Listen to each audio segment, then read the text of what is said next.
नमस्कार, city news channel में आपका स्वागत है। हमारे साथ में माजी केंद्रीय मंत्री, माजी बहुत ही खासदार आनंदराव जी देवी दर्शन के लिए अमरावती में आए हुए और निश्चित रूप से देवी दर्शन के साथ में लोकसभा की भी बिसात अभी बची है। कहीं भी हम इस चीज से इनकार नहीं कर सकते कि आगामी चुनाव को मद्देनजर रखते हुए यह दौरा नहीं होगा। कार्यकर्ताओं से मिलना, देवी के दर्शन के साथ में अमरावती का जायजा लेना, यह मुख्य उद्देश्य हो सकता है। फिर भी जानते हैं आनंदराव जी से कि आने वाले चुनाव में किस प्रकार तीनों जो युतियां भी हुई है, सरकार जो चल रही है, किस प्रकार से नियोजन रहेगा और क्या अमरावती से पुनः वे लड़ने के इच्छुक है। आनंदराव जी नमस्कार। जी नमस्कार। नमस्कार सर, आज का दौरा आपका निश्चित आपके हिसाब से देवी दर्शन के लिए है, लेकिन लोकसभा चुनाव आने वाले समय में कुछ ही समय में होने जा रहे हैं, घोषित हो जाएंगे मार्च अप्रैल में चुनाव भी। तो जो जिस प्रकार से आपकी 3 लोगों की अभी सरकार चल रही है, आप उस सरकार में हो और आने वाले समय में सीटों के बंटवारे को लेकर, क्योंकि पहले जो हुई है ज्यादा लड़ी आपने 3 लोगों की सरकार, तीनों की यदि सीटों की तुलना की जाए तो यहाँ से ज्यादा संख्या जाएगी। किस प्रकार से बंटवारा होगा, बंटवारे के पहले आप लोग अलग नहीं होंगे कैसे? पहले ये बात बताना जरूरी समझता हूँ। बोल सकते हैं पहली बात ये बताना जरूरी है, सही माने में देवी दर्शन के लिए मैं मुंबई से बाहर पड़ा हूँ। जैसे मैं सप्तशृंगी का दर्शन लिया है, बाद में आज मुरा देवी का दर्शन लिया है, और अम्बा फेस्टिवल का मैं एक प्रमुख पदाधिकारी था। इस साल अम्बा फेस्टिवल के हमारे ज़रा नियोजन अच्छा नहीं हुआ है, लेकिन अम्बा देवी के नाम से अगर हम हमेशा फेस्टिवल बनाते हैं तो अम्बा देवी का दर्शन लेना है, एक प्रिया देवी के दर्शन लेना है, और कुछ बड़े बड़े यहाँ मंडल देवी बिठाते हैं, वहाँ भी जाके दर्शन लेना है। ये तो मेरे मन में दिल की बात है। कभी कभी मैं ऐसा ही सोचता हूँ, जैसा मैं उदाहरण देना चाहता हूँ कि कोल्हापुर इसलिए जाता हूँ कि कोल्हापुर में ज्योतिबा का एक डोंगर है। ज्योतिबा हमारे कुलस्वामी है, और महालक्ष्मी को तो आम आदमी जाते हैं, तो दोनों दर्शन होता है। इसलिए अभी गए महीने में मैं गया था। साथ साथ मेरी एक देवी है सदरा, जो शहर है सतारा, उसके बगल में हमारी कुलस्वामिनी मड़ाई, जाना है मड़ाई करके, आते आते वहाँ भी जाता हूँ, दर्शन लेता हूँ। ये बात अपने उठाई इसलिए कि भाई चलते चलते आदमी दोनों चीज़ें करता है। दिव्य दर्शन करता है, उसके अंदर मन में एक, मैं तो बिल्कुल ओपन आदमी हूँ, अंदर एक बाहर एक कभी नहीं कि बाला साहब ने हमें एक मंत्र दिया है और उसका मुझे अभी तक नुकसान तो नहीं हुआ, और हुआ भी होगा तो उसकी परवाह मैं नहीं करता हूँ। अभी बात है कि चंदू भाई, आपने एक सोचना जरूरी है कि मैं सीधा लोकसभा चुनाव लड़ा बुल्ढाना से, लड़ा नहीं लड़ाया गया मुझे। जब भी मुकुल वासनिक जैसा स्टेट मिनिस्टर स्पोर्ट्स का काम कर रहा था तो आना जाना नहीं था, लोग को मिलना नहीं था, इसलिए लोगों ने मेरी पसंद की, कांग्रेस वालों ने। बीजेपी के पास सीट थे तो बीजेपी वाले ने छोड़ दिया कि भाई आप लड़ते तो हम उसके बदले में कोई सीट नहीं मांगे। ये बताना जरूरी इसलिए है कि जब भी अगर मुझे कंपलसरी चुनाव लड़ा, जब ये लोग शिष्टमंडल, कोई हमारे रिपोर्टर भाई थे, तभी चैनल का प्रभाव ज़्यादा नहीं था, बीजेपी के एमएलए थे जो हमने अलायंस में लड़ते, मेरे शिवसेना के थे, और ये सब मिलके बाला साहब के पास है कि ये उम्मीदवार हमें चाहिए। मैंने भी ना बोला था कि मैं एक तो हूँ 17 डिस्ट्रिक्ट से आता हूँ, रहता हूँ मुंबई में, और बुल्ढाना वाले मुझे क्यों वोट करेंगे। दूसरी बात, बैंक में नौकरी करने वाले आदमी के पास पैसा खास था, और मेरी पार्टी भी इतनी बड़ी नहीं थी। ना बोला था, लेकिन अनफॉर्चुनेटली वो लोग आए तो बाला साहब को उन्होंने बहुत तरीके से समझाया, वो भी तैयार नहीं थे कि ऐसा कैसा हो सकता है। तो उन्होंने बोला हम आपको स्टैम्प पेपर लिख के देते हैं कि ये आदमी चुन के आएगा, हम चुन के लाए बुल्ढाना के समय। तो बाला साहब ने मुझे बुलाया, आखिरी दिन था, अरे ये लोग ऐसा बोल रहे हैं, बोला आपकी जो राय है वही मेरी राय है, लेकिन आपका आदेश तो हम कभी ना नहीं करते, नहीं जो आदेश है तो कल उम्मीदवारी अर्ज भरना है। और जब भी मैंने उम्मीदवारी अर्ज भरा तो अच्छे वोट से मैं चुन के भी आया। बाद में दूसरे टाइम, तीसरे टाइम, 3 दफ़ा तो चुन के आया। ये इसलिए बताना मैं चाहता हूँ, एक पॉलिटिकल के नाते मैं कभी काम नहीं करता हूँ। जो लोग मेरे ऊपर विश्वास रख के मुझे वोटिंग करते हैं, तो उसके विश्वास को रखना जताना ये मेरा धर्म समझता हूँ। और वो हिसाब से मैंने वहाँ भी काम किया। अभी जब भी एक 17 का आदमी, मुंबई में रहने वाला आदमी, उसको लोग 1, 2, 3 टाइम चुन के देते हैं, तो इसे एक कम से कम आप अनुमान निकाल सकते हैं, यस, ये आदमी ने कुछ किया होगा। लोग के दिल में तो बैठा ही था मैं।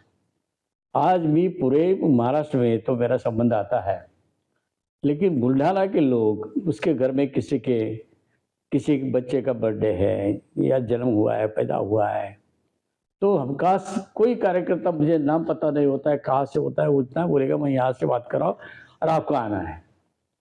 तो बात यह है कि हमने पैसा तो नहीं कमाया, लेकिन लोग कमाए। 3 दफ़ा वहाँ फिर हमारा ये रिजर्व ओपन हुआ, तो मैंने एक सोचा वहाँ ओपन भी मैं चुन के आ सकता था, लेकिन मेरा एक MP बढ़ सकता है, इसलिए मैंने यहाँ आना पसंद किया। यहाँ मेरा संबंध था कि अमरावती, अकोला, यवतमाळ, बुलढाणा वाशिम, इसलिए मैंने यहाँ आना पसंद किया। यहाँ मेरा संबंध था कि अमरावती, अकोला, यवतमाळ, बुलढाणा, वाशिम 5 डिस्ट्रिक्ट का नेता करके काम किया है। और सरकार भी 95 में बनाई थी, उसमें मेरे 17 MLA थे। बाला साहब तो मेरे ऊपर बहुत प्यार करते थे। अभी बात यहाँ का चुनाव लड़ा, पहला लड़ा, दूसरा लड़ा, तीसरे टाइम मैं कभी ये नहीं मानूंगा मैं हारा हूँ, मुझे हराया गया है। और कैसा हराया गया इस पर डिटेल में नहीं जाना चाहता, लेकिन हरा नहीं है, हराया गया है। Anyway, result this way that way copy करके किया है, क्या मेरिट में आया है पास, फिर हाँ, ये तो मैं डेमोक्रेसी का एक प्रिंसिपल मानता हूँ। अभी बात है कि आने वाले चुनाव में आपने एक सवाल मुझे पूछा है कि ये अलायंस था, अभी तीसरा उसमें पार्टी जुड़ गया है, अभी कैसे चुनाव होगा? हिस्सेदारी तो बढ़ गई ना। हाँ, बात एक सीधी सिंपल सी बात है। 48 में हमारे पास 22 लड़े थे हमने शिवसेना करके, 26 बीजेपी लड़ी थी। बात यह है कि वो तो हमारी मांग है, 22 हम लड़ेंगे जी, वो 26 लड़ेंगे, लेकिन जब भी हम राष्ट्रवादी को साथ में लिया है, अभी राष्ट्रवादी के ज़्यादा नहीं, 3 या 4 ही उनके MP है, लड़े तो 23 जगह वो भी थे। हाँ, तो अभी उनकी अपेक्षा रहेगी। ये तो पक्का विषय है कि 18 सीट हम लड़ेंगे। हम जैसे 4 की तड़जोड़ करने के लिए तैयार है, तो बीजेपी कुछ करेगी, तो राष्ट्रवादी को जो चाहिए वो मिल सकता है। 10 सीट पे राष्ट्रवादी मानेंगे? 10 भी देना जरूरी नहीं उनको जी। जब भी दोनों इकट्ठा थे, राष्ट्रवादी के वे 2 गुट बन गए जी जी। अगर उनके पास तभी भी 4 थे, इकट्ठा थे, तो आज सही माने में 4 भी देना, फिर हमें देखना पड़ेगा कि पवार साहब के पास कितने हैं और इनके पास कितने हैं। उस रेशो में फिर आप देंगे? नहीं, हमें देखो किसी के साथ गठबंधन है, मतलब हम बोले लेके चलना पड़ता है, सबको करना पड़ता है, तो बड़ी पार्टी को सैक्रिफाइस करना ही पड़ेगा। हाँ, छोटे को मनाना बड़ी को, क्योंकि तो 4 बीजेपी हमने हमारे 4 छोड़ दिए, उन्होंने 2 छोड़ दिए यार, तो 8-10 का वोटा हो जाता है, हो जाता है। वो कोई दिक्कत आएगी ऐसा मुझे नहीं लगता है। लोकसभा के चुनाव में अभी महायुति में ये कोई प्रॉब्लम आएगा मुझे नहीं लगता है। ना राष्ट्रवादी की ज़्यादा मांग हो सकती है, मांग हो सकती है तो देना जरूरी है, ऐसा नहीं है। उनका कहाँ मांग रहे हैं, यहाँ क्या ताकत है आपके, बोलो, आपकी पहली ताकत है। हम जैसे हमारी ताकत बता पाएंगे, समझा अमरावती तो अमरावती यह हमारी ताकत है, हमने इतना दफा छोड़ दिया है, तो आप आपकी बता दो, ये भी हम बता सकते हैं उनको। तो एक बात अलग है कि चुनाव में कोई प्रॉब्लम, सीट बंटवारे में कोई आएगा मुझे लगता नहीं, बिल्कुल। और आया तो हमारे पास जवाब है चीज का, यानी आने वाले चुनाव, लोकसभा का चुनाव की बात आपने उठाई, जो हो सकता है वो मैंने बताया। नहीं, अब आपका अलायंस है यहाँ पे, वर्तमान में जो खासदार है नवनीत राणा है, वो बीजेपी को पूरी तरह समर्थित है और बीजेपी के हर प्रकार पूरी डिवोटेड है। उनकी टिकट अभी बीजेपी उनको समर्थन देंगी या बीजेपी से वो खड़ेंगे, उसमें आपका अलायंस कैसे वर्क कर सकता है यहाँ पे कि दोनों एक ही पार्टी से? कहीं ऐसा नहीं आपको भी नवनीत राणा का प्रचार करना पड़े? बात हमेशा एक ध्यान में रखो, नवनीत राणा 2 दफ़ा चुनाव लड़ चुकी है। जी। पहले दफ़ा लड़ी थी, उसके अगेंस्ट में 1,38,000 से जीत गया। अभी अभी मैंने उल्लेख किया कि मैं ये हराया गया, और वो भी लड़ी थी तो कोई चिन्ह कोई पार्टी ने नहीं दिया था। जो आघाड़ी बनी थी राष्ट्रवादी और कांग्रेस की, उन्होंने उनको समर्थन दिया था, और इसलिए ना बीजेपी उसको क्लेम कर सकती है हमारे कैंडिडेट है, करना भी नहीं चाहिए सही माने में। अभी बात ये रहती है कि उसके लिए भी जो कोर्ट का मामला चल रहा है, कोर्ट के मामले में ये बात अगदी स्पष्ट रूप से है कि जो हाईकोर्ट का 2020 में निर्णय आया है, और आज तक वो पेंडिंग, उन्होंने स्टे ऐसा लिया था, अभी उसको मैनेज करना, अगर मैं बात बोलूँ तो वो भी कभी कभी ठीक नहीं रहेगी, लेकिन हकीकत तो है ही है।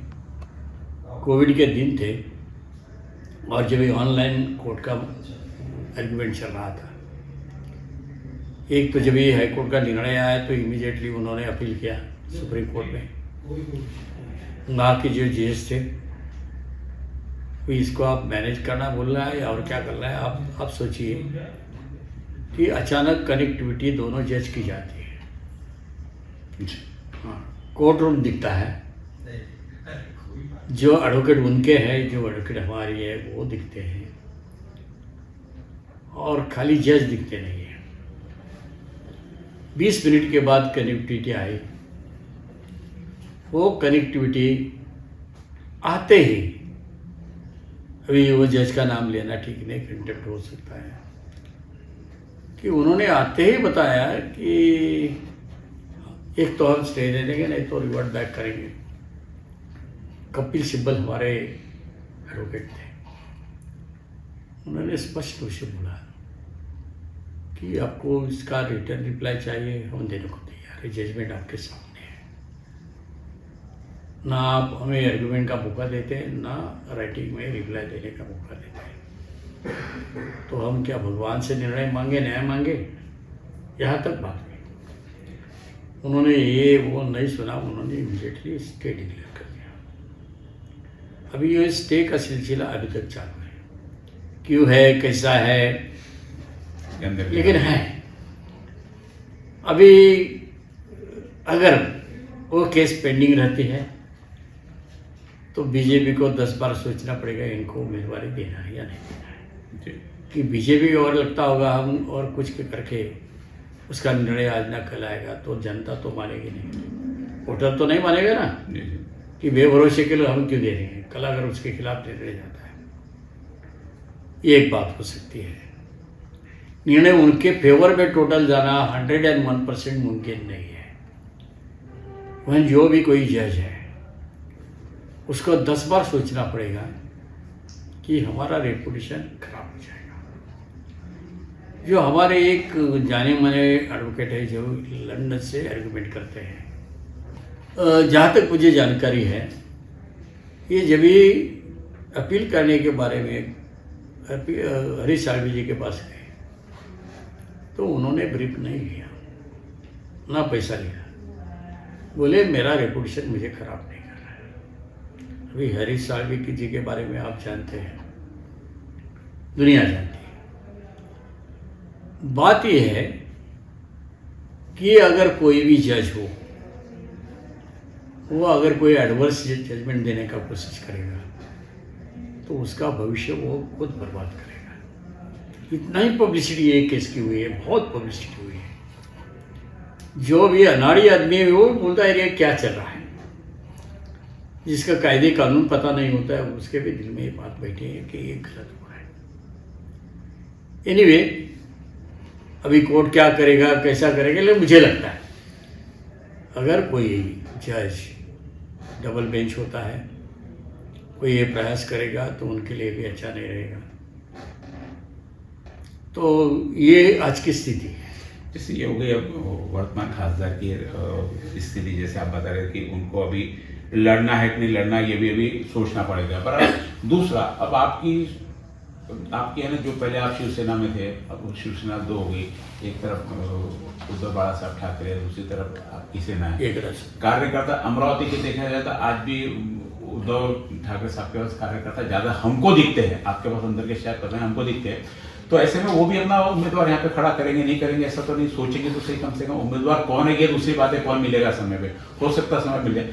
ऐसे में कार्यकर्ता के बंटवारे में आपकी पार्टी से जो खड़ा रहेगा, अलायंस से जो खड़ा रहेगा, जैसे आप बताएं दावा शिवसेना का रहेगा, दावा बीजेपी का नहीं, आपका तो रहेगा, तो दावे के हिसाब से आपको मिलनी चाहिए। तो दूसरा भी, और दूसरी तरफ वहां देखा जाए तो कांग्रेस आज भी पूरी पूरी वैसी की वैसी कायम है, वो कहीं नहीं बिखरी हुई। राष्ट्रवादी दो पालों में बिखरी है, कुछ राष्ट्रवादी आपके साथ में, कुछ राष्ट्रवादी भी कांग्रेस के साथ में। ऐसे में कार्यकर्ता का नियोजन होकर आप कैसे दावा कर सकते हैं यहाँ की सीट का कि आपकी चुनकर आएगी? अगर मुझे चुनाव लड़ना है जी, कल्पना करते हैं सर। हाँ, तो बात यह है कि आज के सैनिक जो है हमारे पास, वो तो हमारे पास रहेंगे, लेकिन अगर हमारे पहले वाले हमारे नेता के भी सैनिक हैं तो कोई आदमी अगर खिलाफ मेरे नवनीत राणा खड़ी होती है तो उसको कोई पसंद नहीं करेगा जी भले उनकी महाविकास का आघाड़ी है जी, वो तो नहीं पसंद करेंगे। पहली बात, पहला वो कौन से पार्टी से खड़ी रहेगी, अगर लड़ना मिलता है उसको, वो एक बात है। दूसरी बात यह है कि हमारा सैनिक कोई भी, क्योंकि उद्धव जी के ऊपर उन्होंने जितना एलिगेशन किया है तो कोई भी पसंद नहीं करेगा, तो फिर क्या पसंद करेगा? इनका भी ऐलान है ना, उनका भी कैंडिडेट खड़ा रहेगा। लेकिन मेरी अभी तक कोई कंट्रोवर्सी मेरे किसी के साथ नहीं है। जो लोग हमारे यहाँ के पदाधिकारी हैं उनसे मेरा बात चलता रहता है। मैंने किसी को मेरे आने की ऑफर तो कभी नहीं की कि वो उनकी जगह है, हम हमारी जगह हैं। लेकिन जो बाकी लोग के बारे में जो भी बातें उठाते हैं, वो लोगों ने किसी ने मेरे खिलाफ कभी बातें नहीं उठाई, ना मैंने उनके खिलाफ कभी लगाई। अभी ये बात है कि महाविकास आघाड़ी के पास उतना भी कोई अच्छा ऐसा उम्मीदवार चाहिए। जो लास्ट टाइम मैंने देखा, पवार साहब ने खुद दिल्ली में जाके अपने राहुल गांधी से बात किया, सूर्या से बात किया, हमें एक तुम्हारा कैंडिडेट दे दो। तो उन्होंने भी असमर्थ, फिर उनको ये किया कि मुकुल वासनिक को भाई लड़ाने के लिए आप बोलो। मुकुल वासनिक की सीधी बात बोली कि हर्षवर्धन जी अगर वहाँ है तो मैं नहीं खड़ा रहूँगा, मेरा संगठन सब कुछ उनको पता है, काम करने का तरीका आपने भी देखा है। मेरे मुंबई से जो लोग आते हैं, यहाँ के लोग साथ मिलके जो भी चुनाव लड़ते हैं, तो आज उनके पास तभी भी कैंडिडेट नहीं थे जब भी कांग्रेस राष्ट्रवादी एक ही थी, उसमें 2 गुट नहीं बने थे तो भी नहीं था। इनको नाम के लिए समर्थन तो जरूर दिया। अभी आज की स्थिति यही है कि उनके पास कोई कैंडिडेट, मैं किसी को कम नहीं बताना चाहता हूँ, लेकिन ये विदर्भा का एक बात मैंने देखा है जो हमारे राजेंद्र वो लड़ाना तो चाहेंगे, तो मुझे यही दिख रहा है वो भी लोग इनको पसंद अगर ये लड़ते हैं। यानी आपके पास में अभी मुद्दा है कि विपक्ष के पास कोई बहुत अच्छा उम्मीदवार नहीं है और नवनीत राणा कास्ट सर्टिफिकेट में अटकी हुई है। इन 2 चीज़ों के अलावा कि चुनाव में नवनीत राणा का खास सर्टिफिकेट और विपक्ष नहीं, इसके अलावा आपके पास अमरावती में जनता के सामने जाने के लिए क्या मुद्दे रहेंगे? सब जो बात ये है कि देखो, मैंने अमरावती में आने के इमीडिएटली बाद, जब भी पहले दफा चुन के आया, मैं खुद अपना पुलिस स्टेशन है वहाँ गया, वहाँ की परिस्थिति देखी। नज़दीक 13-14 साल से वो रेल लाइन पेंटिंग थी। आप सभी साक्षी है। सुदाम काका के टाइम से चल रही थी। हाँ, सुदाम काका के टाइम से चल रही थी पेंटिंग। हाँ, यानी अपने नहीं, उसके भी आगे अपना एक्स प्राइम मिनिस्टर वो भी लड़े थे ना वहाँ से रामटेक से। नरसिंह राव ने वो प्रस्तावित की 35 किलोमीटर का काम भी हो चुका था। 104 किलोमीटर की वो रेलवे लाइन है और बहुत फायदेमंद है। तो मैं वो सवाल वो जब भी मुद्दा हमने पहले उठाया और वो अभी तक लेके गए, ट्रेन भी चालू हो गई। दूसरा मुद्दा हमने उठाया था, आकाशवाणी केंद्र बन चुका है, वो चालू नहीं हो रहा है। जो हमारी भाषा का इस्तेमाल करके हमने वो चालू करवाया। आज मुझे पता है कि आकाशवाणी केंद्र नहीं चल रहा है। जो पूरे महाराष्ट्र में कलकत्ता से लेके अपने सूरत बॉर्डर तक जो हाईवे प्रस्तावित थी, वो काम 10-12 साल से पेंडिंग था। मैंने वहाँ के लिया, वो रास्ता बना के लिया।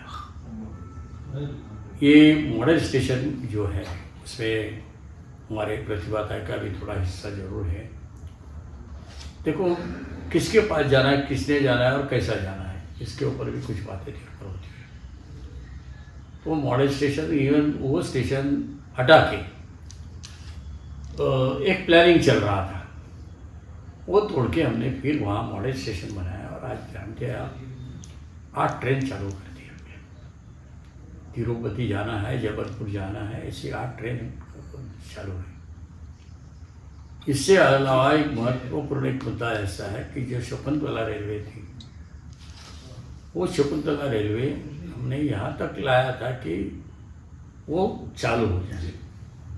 पहले मूर्तिजापुर से यवतमाल वाली गाड़ी बंद पड़ी थी, लेकिन मेरी गाड़ी मैंने बंद नहीं पड़ी थी। हमेशा मैं हंगामा करता रहा। यहाँ तक प्रेस के सभी लोग को लेके एक गाड़ी भी मैंने एक जर्नी भी किया और एक लाइन पे आई थी। ना इन्होंने वो साइड पे कभी गई, ना कभी देखा, ना कुछ प्रयास किया, ना आकाशवाणी का प्रयास किया।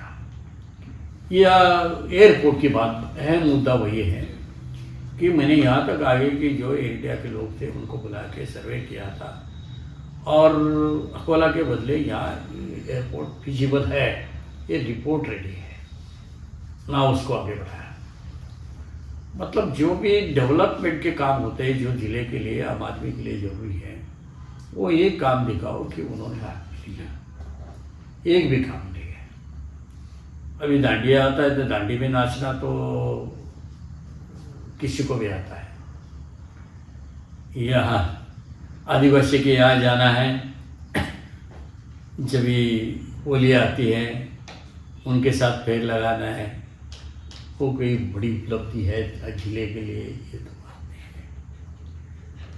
सरकार के खिलाफ, विरोधी पक्ष के खिलाफ बात करना, सही बोलो ये कि आप सभी लोग एज ए थर्ड पार्टी, आप मुझे बता दीजिए पार्लियामेंट में कैसे ऐसे मुद्दे उठाए उन्होंने जैसे हम उठाते थे। यहाँ तक कि मुझे खुद मोदी जी और शाह जी अप्रिशिएट करते थे। ये बात बताना जरूरी है कि राष्ट्रपति और उपराष्ट्रपति के चुनाव में I am out of 5 I am 1 member nomination में। जब भी सभी ऑल इंडिया पार्टी के एमपीज की मीटिंग होती थी तो 2 या 3 लोगों को बोलने का मौका मिलता था, उसमें मैं था।